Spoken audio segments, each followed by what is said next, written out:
this National Cadet Corps, I'm told, is 20 lakh plus now. It is the single largest uniformed organization in the world. Such large number. And the values that I talked about, values of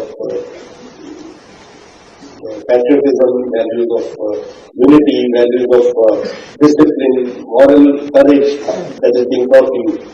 Hindi में बोलूँ तो देशभक्ति, एकता, नेतृत्व की भावना और नैतिकता की भावना जो उनको सिखाई जा रही है, ये सब आपके जीवन में, चाहे ये सब चीजें अनिवार्य है, चाहे आप एक सोल्जर हो या मिलिट्री लीडर हो या फिर कोई भी प्रोफेशन में हो, कुछ भी करो आगे जाकर, अगर ये वैल्यूज रहेंगी तो आप एक अच्छा नागरिक बन पाओगे, एक अच्छे सिटीजन बन पाओगे.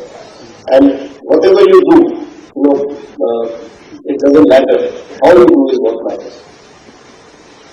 आप लोगों का योगदान जो अभी बताया गया है प्रोग्राम में भी और वैसे भी मीटिंग में भी बताया गया, the way you have contributed to nation building, जिस तरह आप डिफरेंट गवर्नमेंट इनिशिएटिव्स में पार्टिसिपेट कर रहे हो. अभी एक पेड़ माँ के नाम की बात हो रही थी, या फिर एक भारत श्रेष्ठ भारत की बात हुई है पहले, या पुनीत सागर अभियान, या किसी भी ऐसे चीज में जो आपका योगदान रहा है देश निर्माण की तरफ, नेशन बिल्डिंग की तरफ, वो सराहनीय है, वो बहुत अच्छा है. और मेरे को आज ब्रीफिंग करी गई है कि 3 बार एनसीसी कैडेट्स ने माउंट एवरेस्ट को समिट किया है, और तीसरी बार लास्ट ईयर जब हुआ था मेरे को उनसे मिलने का मौका फिर मिला था, वो आए थे एयरपोर्ट में. एंड सबसे जो छोटी लड़की थी वो जस्ट अबाउट 16 ईयर्स, 45 kg हो गई. इस उम्र में ऐसा एक ऐसा कार्य कर जाना जिसके लिए लोग पता नहीं कितने सालों तक परिश्रम करते रहते हैं और तैयारी करते रहते हैं, ये बहुत ही सराहनीय है. And my compliments to each one of you and your teams which are out here. And also your contribution towards of Sindoor, जिसकी अगेन आज के प्रोग्राम में भी दिखाया गया है, जिस तरह आप लोगों ने आगे बढ़कर सिविल डिफेंस में अपना योगदान दिया है. आई थिंक बहुत सारे लोग उससे मोटिवेट हुए हैं, और ये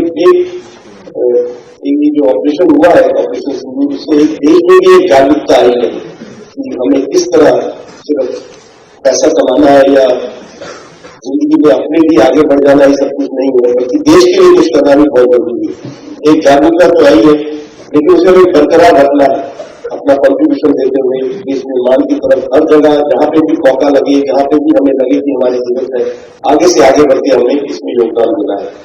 और ये जो कॉन्फिडेंस जो आपको एनसीसी दे रही है, बाहर बिल्कुल दिखाया गया कि आपका साइबर और ड्रोन्स की तरफ जो ट्रेनिंग शुरू हो रही है, उससे जो आपको कॉन्फिडेंस मिलेगा, लेटेस्ट टेक्नोलॉजी है उसमें कुछ कर पाना, आई थिंक ये बहुत आपकी जिंदगी में अच्छा रहेगा. और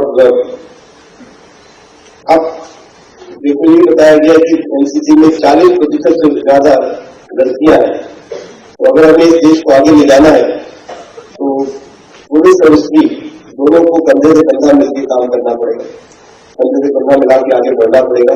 तो ये बहुत अच्छी बात है कि आज के युवा में गर्ल और बॉय कोई डिफरेंस नहीं है. The way they conduct themselves, the way they achieve everything, it's very important that we continue with this push that we have given to our girls, younger girls. तो मैंने जैसे बोला है, आज मेरे को बताया अगेन, लास्ट 5 सालों में तकरीबन 1200-1300 एनसीसी कैडेट्स के पोस्ट में आए, किसी न किसी रैंक में, किसी न किसी रूप में, इंक्लूडिंग